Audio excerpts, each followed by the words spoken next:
G'day legends. So we've been in Broome for the last few days. We've been stocking up on supplies. We've been saying goodbye to a few friends and getting prepared to head back up to Peninsula. We're around here for like a month. So pretty excited. We're going to be off grid for about 14 days. Yep. We're going up towards a tip, not quite Cygnet Bay, but we're going to a retreat, I will call it, because I don't know how to pronounce the name. But we'll put it in the details below. And yeah, we're up there for a week, and then we'll come back down a bit further for another 4 days at another free camp, then come back to town, and then go back up again. So yeah, a bit of all this and back and forward and bit of back and forth stuff. But the good thing about it is it's only like, what, 2 hours right to the top? Yeah. So it's not far. So in the great scheme of things, you can go do all this free camping as much as you want. Still be near everything. And still come back down to reception, or if you needed something, or you're desperate for something else, or fuel, or whatever it is, you can come back to town and refuel up and do what you got to do. So it is quite handy for that sort of thing. So it's a good way for us to get back into free camping.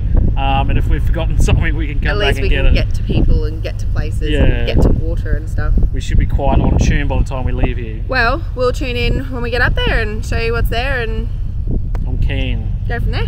No worries, guys. We'll see you soon. Bye.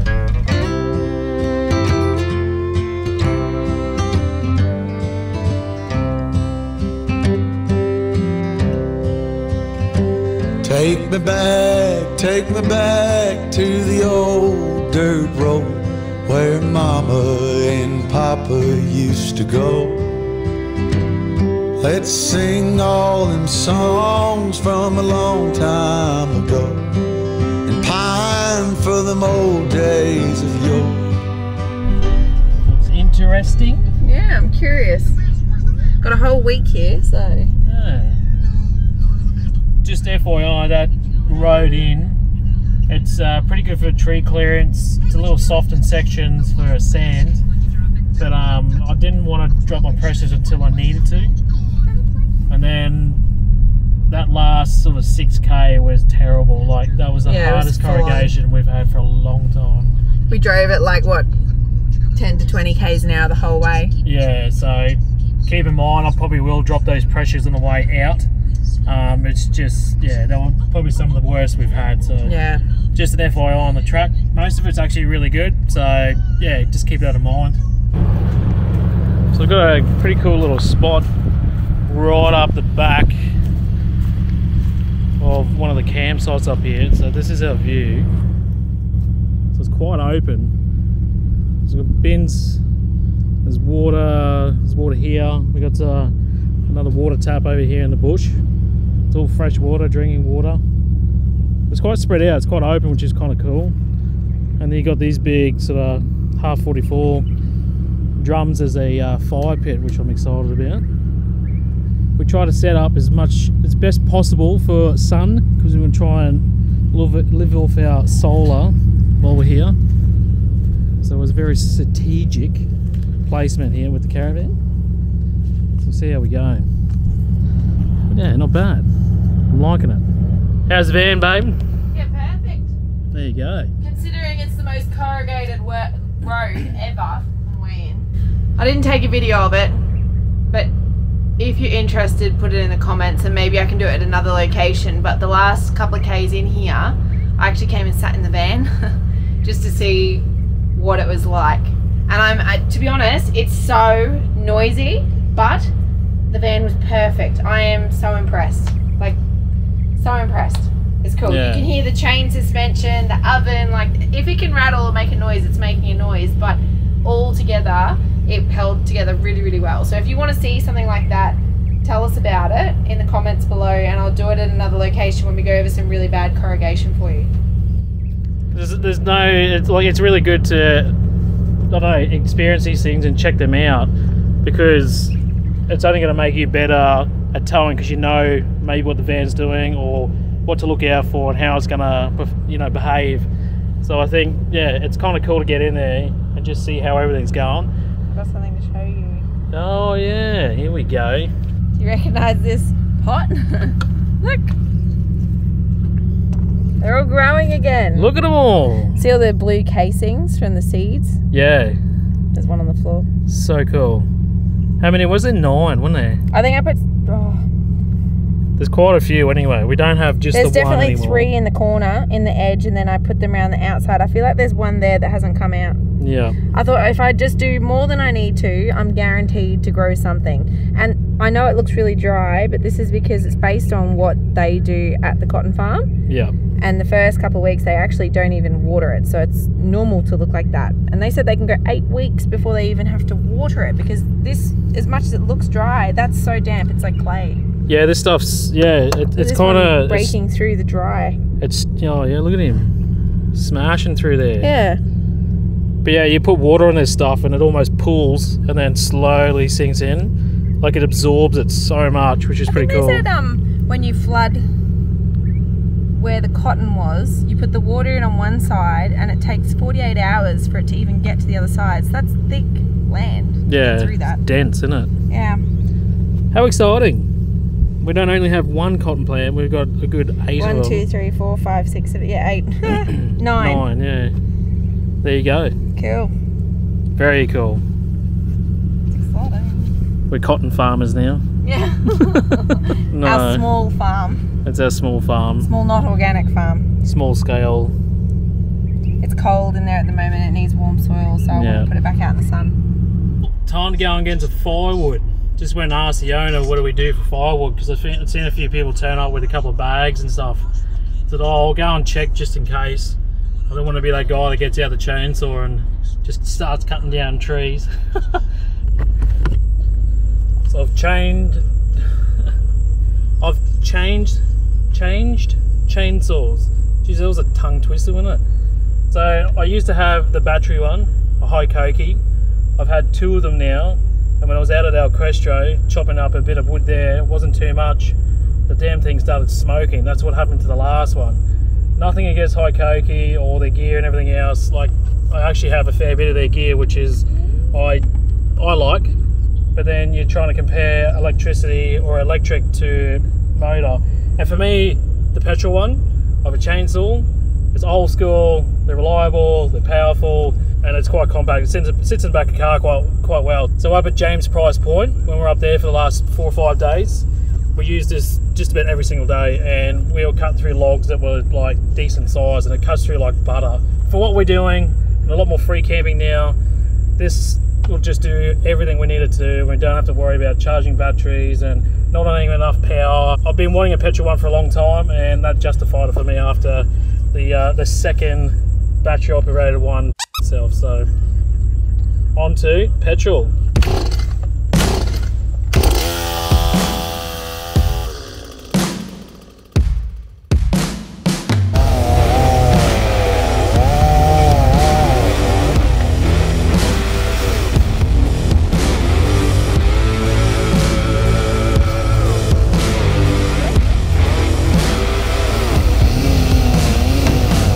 And just like that took me probably 10 minutes, 12 minutes I reckon, and I've already chopped up enough here for a couple of days I reckon. So all they asked was that I just leave a bit of a stump behind, just for safety. If you cut it too low and someone comes driving through here and does a puncture or does some damage to the car or whatever. Up top here, to put my firewood on, if anyone's wondering, I've got these straps that I got with the Rhino rack I bought. They were going to be for lots of different things, more or less just anything that I could, come in handy with. And I've found recently that it's good for firewood. So I think I might readjust these, because it's just a little Allen key. You just untighten these and you can slide them back and forth in that track. And to take them out, they come out of here. So I might extend them, or this one especially, back a bit further. That means I can cut slightly bigger logs and I'm not taking back small stuff, and I can always cut it back at camp.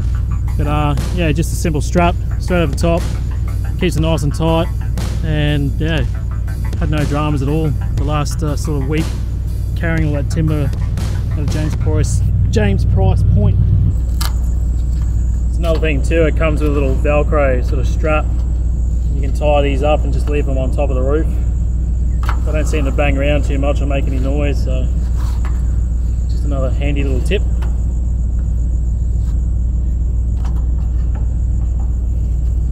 So that's a joy too. If you're carrying a bit more timber or bigger logs and stuff, you can adjust these. You can go to different rails, make them you know, tighter, bring them right out, make them wider. They're really handy. They, yeah, come up really good with the timber.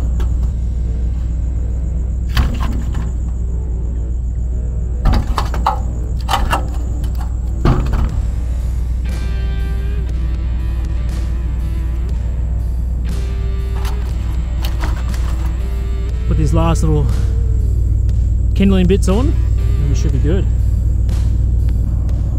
There we go. Easy as. Excuse the sweat because I'm actually sweating my ring out, as you can tell. But having an extra person, have someone up here, throw it up here, stack it nicely, strap it up, and then yeah, away you go. But obviously it takes a little bit longer by yourself, but it still works just as well. So what do you reckon, Jack? Do good? Yeah? Really? Really appreciate your help, mate. Good supervisor.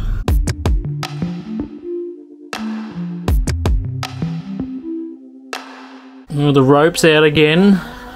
What are you doing, babe? I'm making a present at the moment. Ooh. So I really hope that by the time this airs, I've already given it. Because otherwise she's going to see it. She's going to see it and she's going to know what it is. So I don't know how much I've told you about my mum before, but she's a crazy cat lady. So she's got only 2 cats though. But I'm making her a cat bed hanger thing. So I'll put in a photo of the ones I found online of what I want it to kind of look like, but I've never done anything like this before in my life, and I don't know how it's going to turn out. But look at this big knot. This is because of Jack, so I'm just fixing that up. But we've cut everything, so it's over here. Our big strands. It's a lot. So it is a lot. 4 metre pieces, there's 20 of them. And this is what's going to make... How crazy is it? That's all it is. That's going to make a whole cat bed. That amount of string also made this. It's pretty crazy, isn't it? Yeah. Ooh. So yeah, I'm just going to get this knot out so that I can put this away neatly and use more if I need it. And then I'll be done. Very cool. I'm excited. It's going to be cool. Yeah, I'm excited to see what it looks like. You did such a good job on this one. The old fruit bowl. It's amazing what you can do just with a little bit of rope. Macrame is nuts. It's just like the things you can make is ridiculous. If you know the right knots. If you know the right knots, obviously, but... It's not hard to learn though, like Google it, seriously. So just quickly, since we've been getting off-grid a little bit more, we're keeping track of our battery and percentages and amps and solar. Because just not that long ago, back at Kununurra, we actually put this big 100 amp solar regulator in, basically just to help, you know, retrieve as much power as possible through that solar.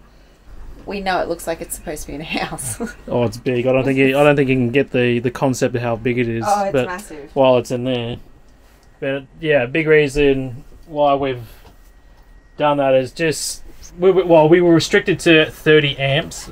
At any one time, charge through the Manager 30, and at the end of the day, doing as much as we have, it's not enough. It's nowhere near enough to do what you want to do, because in a car, perfect. You're only running 3 or 4, 5 maybe things in the car. You got a fridge, you got a induction cooker or whatever you got in there, and then that's it.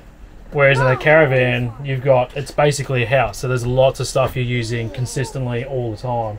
So for 30 amps to come in and try and charge that, it's just not going to cut it. So that's why we went the 100 amp. We didn't realise how big it was until it came in the box. It was huge. But we've managed to find a spot for it. It's now all set up. We've got it all wired up. Thanks to Ian, Sean's dad, for helping us out with a few things. And yeah, so far since it's been in, we haven't got to use it a hell of a lot, but we have over sort of the last week and a bit. And it's going pretty good at the moment. So everything we're using, we're replenishing quite quickly. So at the moment, we've got our N-Drive set up so you can check that through your phone, through Bluetooth. And at the moment, we've got 11 coming in, charging, and we got down to about 53% this morning. So she's charging pretty good currently, but that's even with the inverter on. So I've got a 2000 watt inverter on, and I'm charging my drone controller. So even though we're charging other devices, we're still charging the battery in the caravan, which is really cool.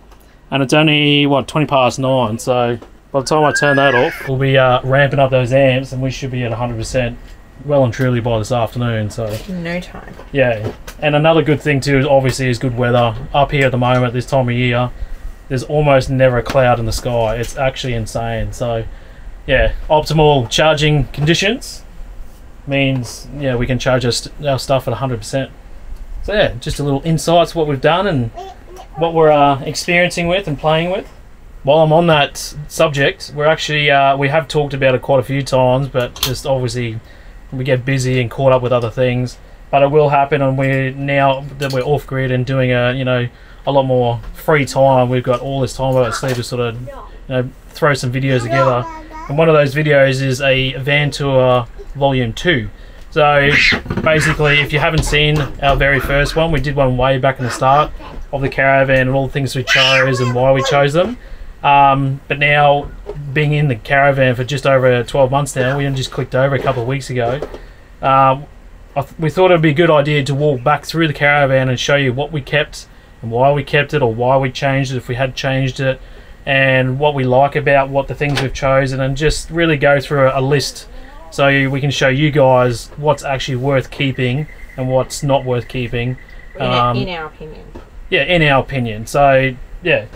If you like to see something like that, let us know in the comments. I think it might be pretty good and beneficial for a lot of people either starting out in a caravan or may have already been in a caravan for a little while and wondering what they can do with the space, or should we upgrade this or should we get rid of that. So yeah, for our experience, we like to try and help people at any stage we can, no matter what we're doing. And yeah, we'll see how we go.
Update time on the MACRAME saga, all the big tasks that Sian's undertaken.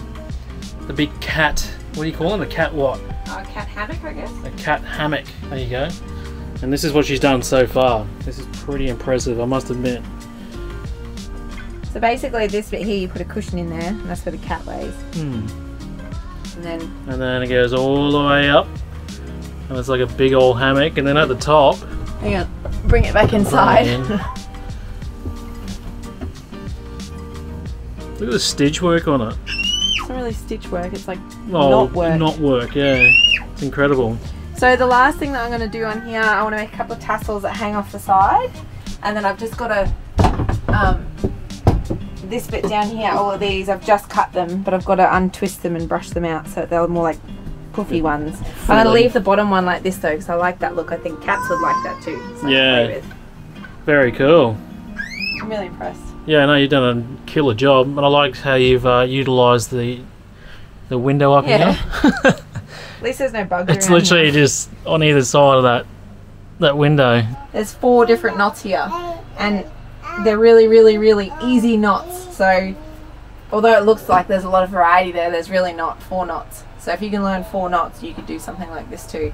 And I reckon over 2 days I've spent a couple of hours. I reckon it's probably a 5 to 6 hour project to make this. And the cord is a kilo of cord. So basically weighs a kilo. Yeah. If If you want to know more, send us a PM and I can tell you more details about what I've done.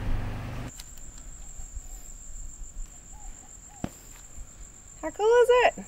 The old cat holder. Got my little tassels. Yeah, finishing products on the sides. Gives the cat something to play with if they can get up that high. If they can. I think they just look pretty. I reckon they'll smash that bottom one though. Yeah, that's alright. That's what it's there for, yeah. Yeah. That's very cool. I'm really happy. Yeah, it's turned out really good. I'm really happy. I think it looks really cool.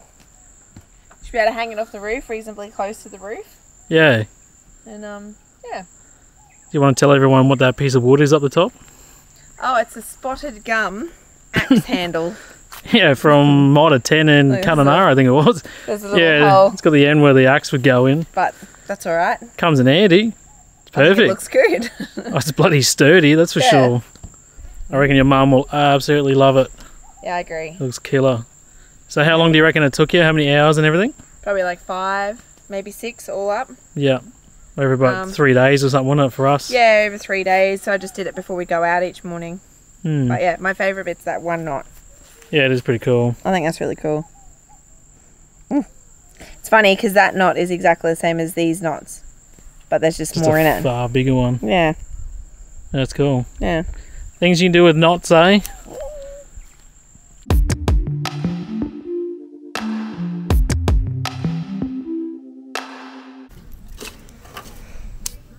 How's your form in your man dress? Yeah. It's proof that we're by the beach. There's not much underneath here. Oh God. As well as a towel. Have you not got your jocks on? Yeah, I've got jocks on. Oh, that's right then. Nobody needs to see that though.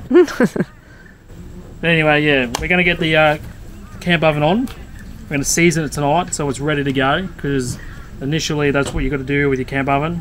This is all brand new to me, so I'm no expert. Don't say that I should be doing this or I shouldn't have done that and everything else. Let me know if I am doing something wrong, because I appreciate everyone's opinion. So yeah, that's tonight's exercise, is to season that, and then we're going to go all out and go roast pork. I'm a little nervous about it, but we'll see how we go. Because if I can nail this straight off the bat, I'm going to be a very happy man. But I'm not talking myself up too much yet. We'll see how we go. Good? So I've just got a little jet lighter, and that's all I'm using, is just to give it a bit of an ignition, and it should hopefully go up. You're going to breathe on it if you need to, like blow on it? Yeah. He did this last night and he was pretty proud, so... That's enough. You should be blowing on it.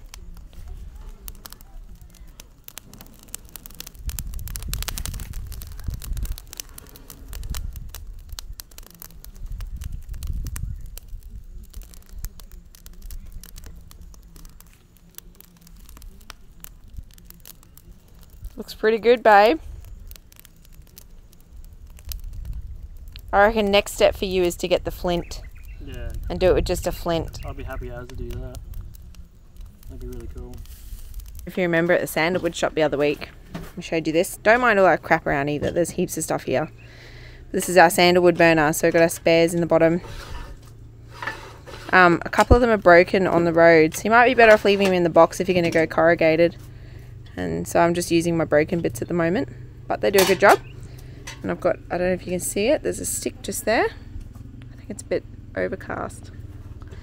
So, and the other thing that we've got recently is a Thermocell. So this is the backpacker Thermocell, and it just goes onto the companion fuel, and then you put your little sheets on the top.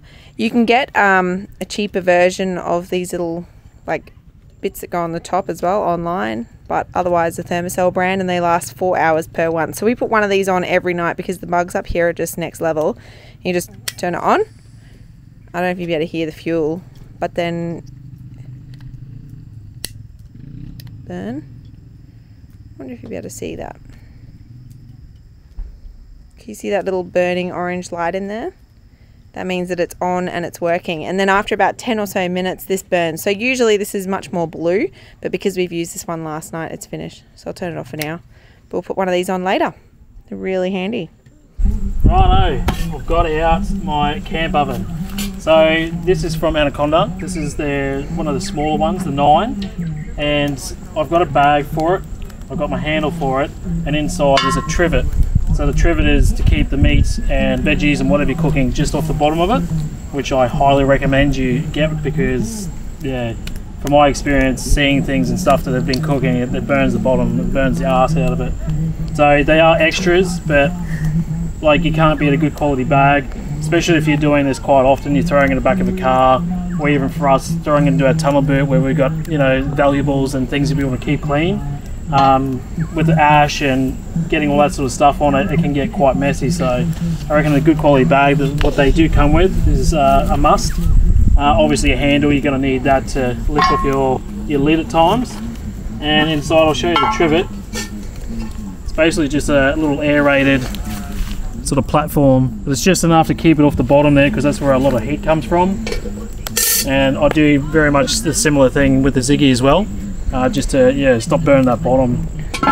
So basically all we're going to do, I've just got some vegetable oil there. I'm just going to pour that in and around the sides and over the lid and just all over the place.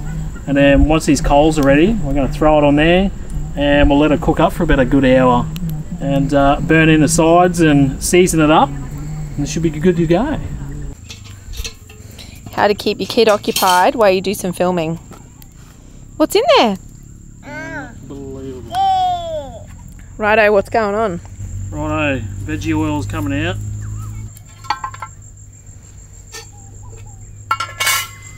Basically,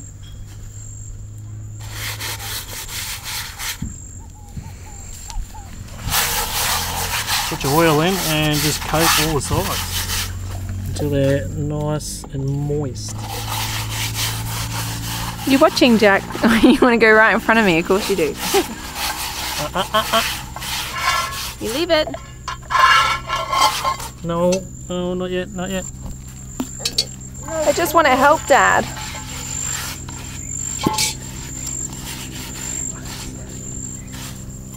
No, mate.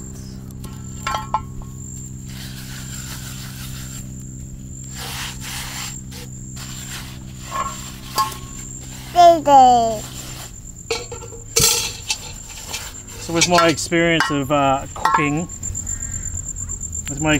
cooking, I know not to leave too much oil in the bottom or pools of it, because as most would know, it will catch fire, and I don't want to have that on my very first go. So just give it a lot, but then make sure there's not a ton of it sitting around. So you don't want anything like that sort of sitting at the bottom of your pot.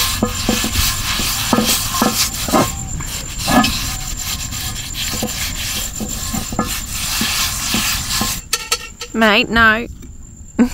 You can't have the camera. So there it is. As far as I'm aware, that is all I need to do. We did watch a lot of Google videos on this before this occasion, but that was a while ago. Yeah, so no expert. Don't think that I'm the next, crock-pot bloody extraordinaire. But I'm just going off what I've seen and what I've been shown. And if this all goes well, I'll show you that that's exactly how it works. I've just scraped all my coals up. I've got them into a nice little pole there. A few bits of timber there, so I'll whack this straight on there now.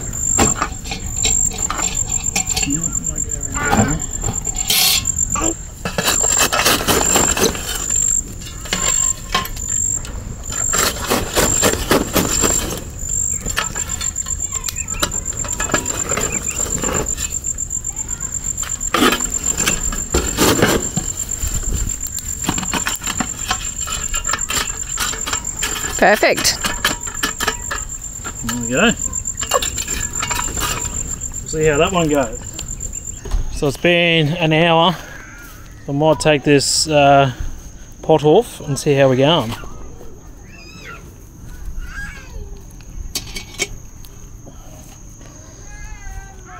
I've got a feeling it's going to be very smoky.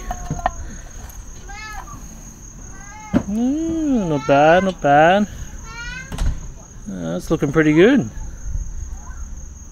Happy days. I'll just leave that off to the side. Let that cool down. We'll clean her up later. There you go, easy as, 1 hour.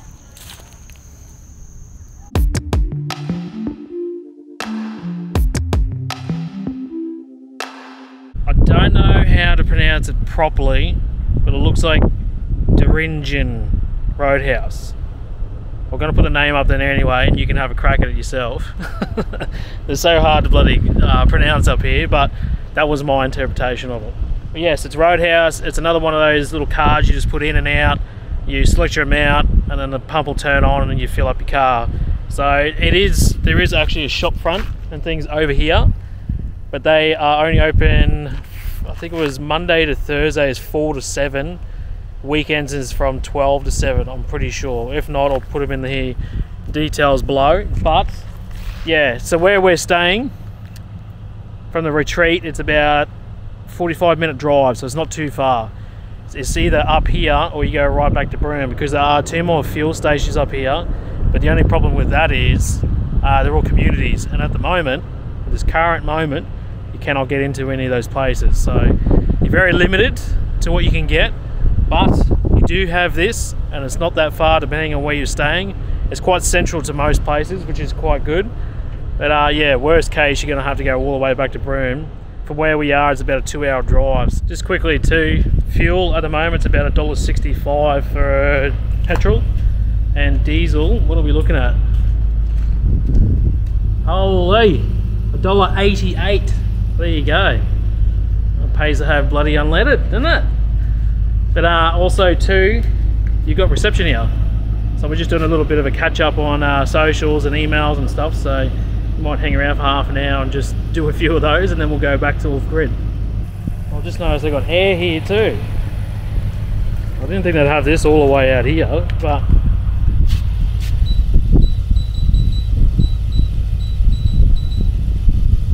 oh, it's looking pretty promising. It's about a 45-minute punch back down to the dirt.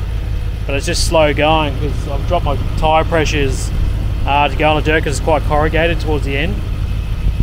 So it takes 5 minutes to do it here, and then it takes another 3 minutes to take air out. So for us to be able to punch down there at about 110 or whatever, just makes it a lot quicker and easier. So I might run around and do those tyres real quick.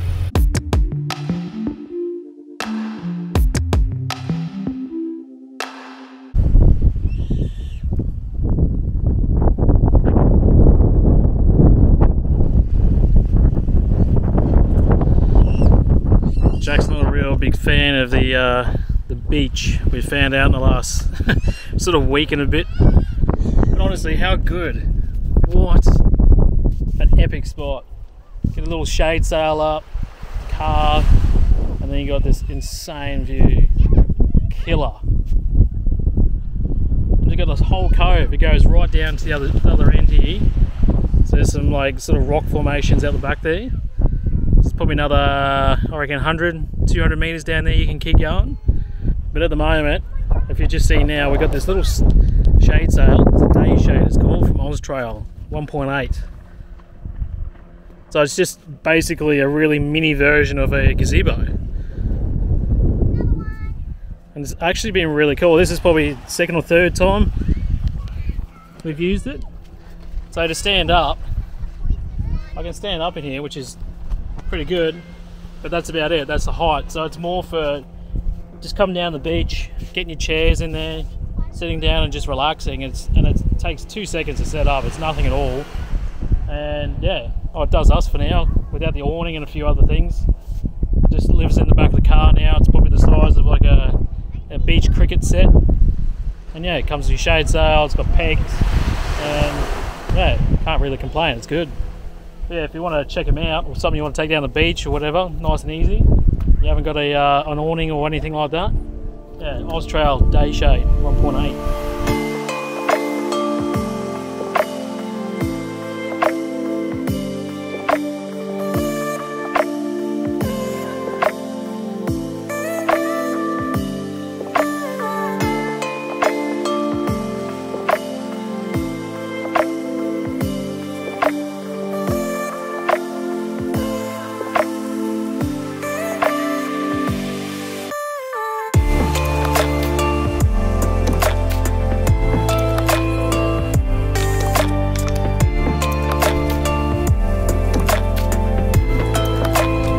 Hello. Oh wow. Thank you. That's amazing.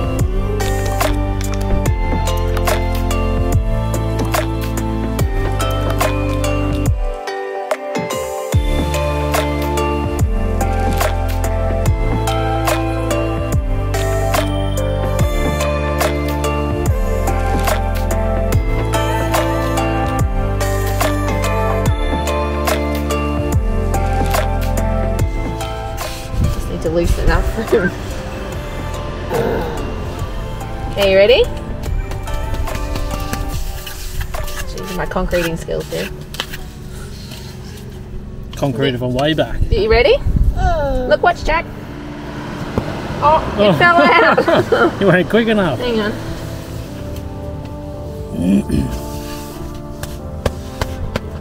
Take two, okay? That's why you're not a concreter anymore, eh? I was never a concreter. Hang on. Wow! Ready? Look, there you go, just level out the field.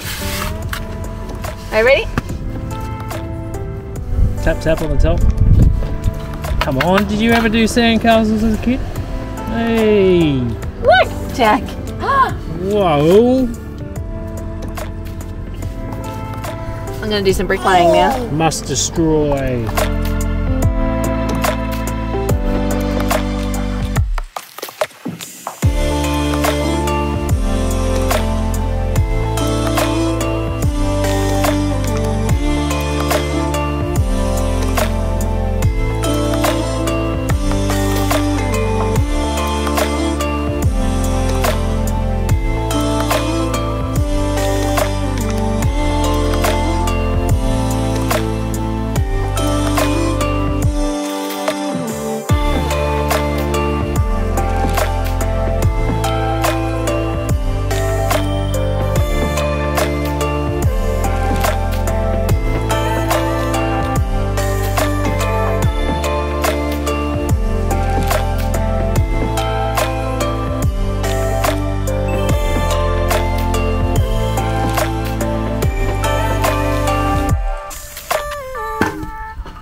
Must be out hunting or something.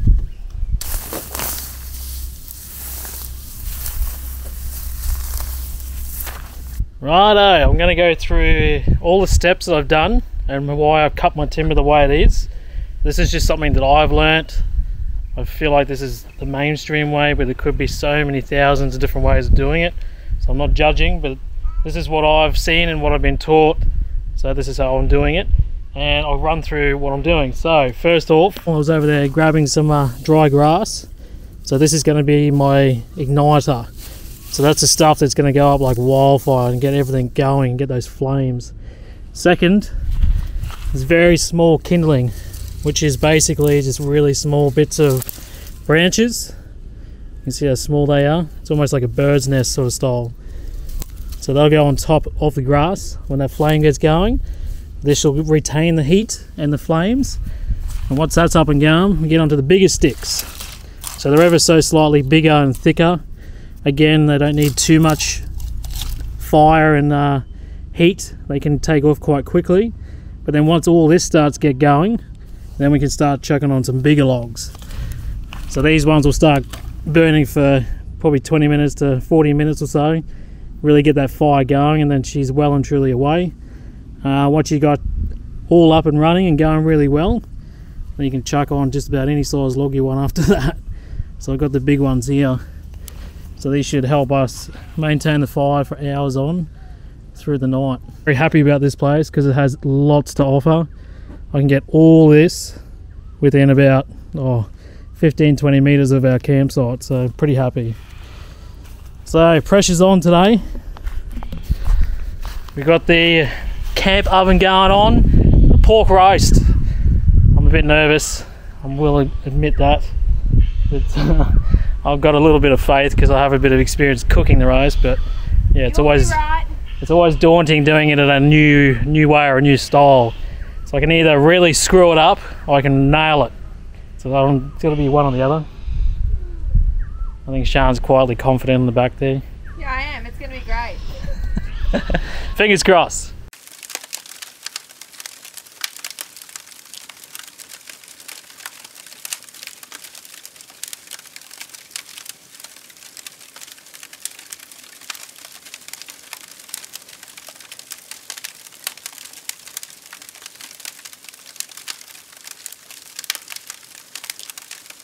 We've also inherited a dog. What's going on? Apparently his name Apparently his name's Monster. Oh, he's terrifying. Oh. What's a Jackie? Jack doesn't know what to do with him. He likes looking from a distance. Yeah. Don't you? He likes to watch him and almost pat him, Jack. but if he gets too close, he's straight onto it. He starts screaming and carrying on, don't ya? Yeah, on the chair. Stay there. Need to have at least one person gap between myself and Jack, otherwise we'll have issues. But he really wants to see Jack. Yeah. He likes little humans. Whoa. No, we're not going to stab someone in the head. He's got your ball, Jack. You better get him. Look, he's got a ball. Get him. Ball. Oh. I wonder if he's tried, if he'd get it. Hang on. What's he doing? Ready? Ready? Come on. And he's off. Oh, Jack. Well, look. Oh, and he brings it back and all. Oh, stay away from the fire. You'll be a hot dog, mate. A moment of truth. So I've had the coals going for quite some time. I've got a fire going next to it so I can keep it nice and warm. I've had this on for almost an hour. So I want to get it really hot because my intention is it's the same as the Ziggy, just ramp her up, get as hot as possible. We'll throw this in and hopefully within the first hour it should start crackling. And then once that crackle comes through, fingers crossed, we can dial it back a bit and just make sure that meat cooks nicely. So we've had to, I think the roast is a little bit bigger than what we intended for this, because I would have intended to buy it for the Ziggy, being a lot of big area. But we've taken off a couple of bits of string and put them back the other way, just to try and pull it in together, because I feel like there's going to be a couple of bits on the side that are going to touch, and of course they're going to burn. So I am expecting a few little burnt bits, but all in all I think we should be okay, and we'll give it a crack.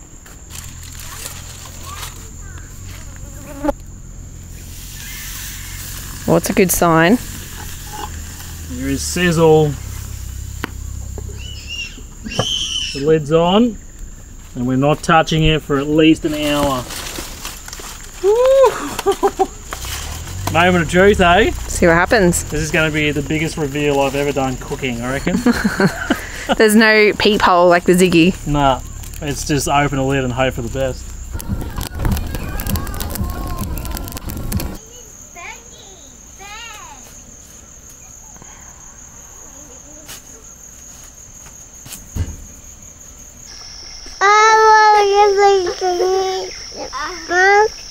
Mom. No, that's not Mum. Mom. That's everybody on YouTube. You say hi. Hello. Mom. Hello. Oh. We're just sitting here watching the fire while the big roast pork cooks. I'm about to pull that off in about 15 minutes. I am so curious to see how this turns out. I really hope I haven't cooked it overboard. Fingers crossed, guys. I'm really hoping. The moment of truth, we're going to see if this crackle has done anything. Yeah, the crackle. Yeah, I said if the crackle crackled. Yeah, the crackle is bloody crackled. Oh no! Burnt the absolute crap out of it. Oh no! The meat's going to be good. Well, that's all I can hope for now. Yeah, no, Jack. I love burnt crackles. Yeah, I reckon you won't. Oh well, I reckon we got a good chance to get the meat right at least. The meat looked good. No. So maybe next time we should do it, but with no coals on top. No, I think the coals on top needs to happen, but just we redid the coals because we thought let's go, you know, full on with the heat and really get it going. Maybe it didn't need that. And this is the thing that worried me last time, because the last time I cooked in one of these a chicken, I had a mate that was watching me and he said don't put that many coals in there because you'll think that you need them but you don't really need them. I had that doubt today. I was like, oh well, yeah. Now we know. No, that's right. I needed to do it myself. Lesson learned. Yeah. Righto, I've taken all the unfortunate black crackle off. We ate the few bits we could. Yeah, there's probably 2 mouthfuls of actually good stuff. So that's going to be my next task, is get that right. But meat-wise, I'm actually pretty happy with it, considering it cooked in an hour. If anyone's out there that knows camp ovens and you're a bit of an expert, you're probably thinking, holy hell, that was nearly a 2.5 kilo roast pork. So yeah, to me that's pretty bloody quick. But considering, I'm pretty happy with it. Like, there's still a bit of juice in there, it's not overdone, it's not dry. That's all I wanted to do. Was if I didn't get the crackle, I just wanted to get the meat right. What do you reckon, Joda? I love it. Show us, babe. I've already half eaten mine because I'm starving. But really good. I was going to say, here's my one, which is still looking pretty... Oh, hang on, camera. There's my one. That's the whole meal. Like. That's what it would have looked like. Until we hoed in. Enjoy, guys. Yeah, happy days. I'm actually pretty impressed by this first experience. Can only get better from here on out. At our next location, we show you a brand new product we are enjoying right now. We take in the stretches of empty beach and play with the abundance of hermit crabs and shells. Camp cooking is life here. We were lucky to get into Pender Bay for a couple of nights and try some fishing and check out the Insta-famous sights it has to offer.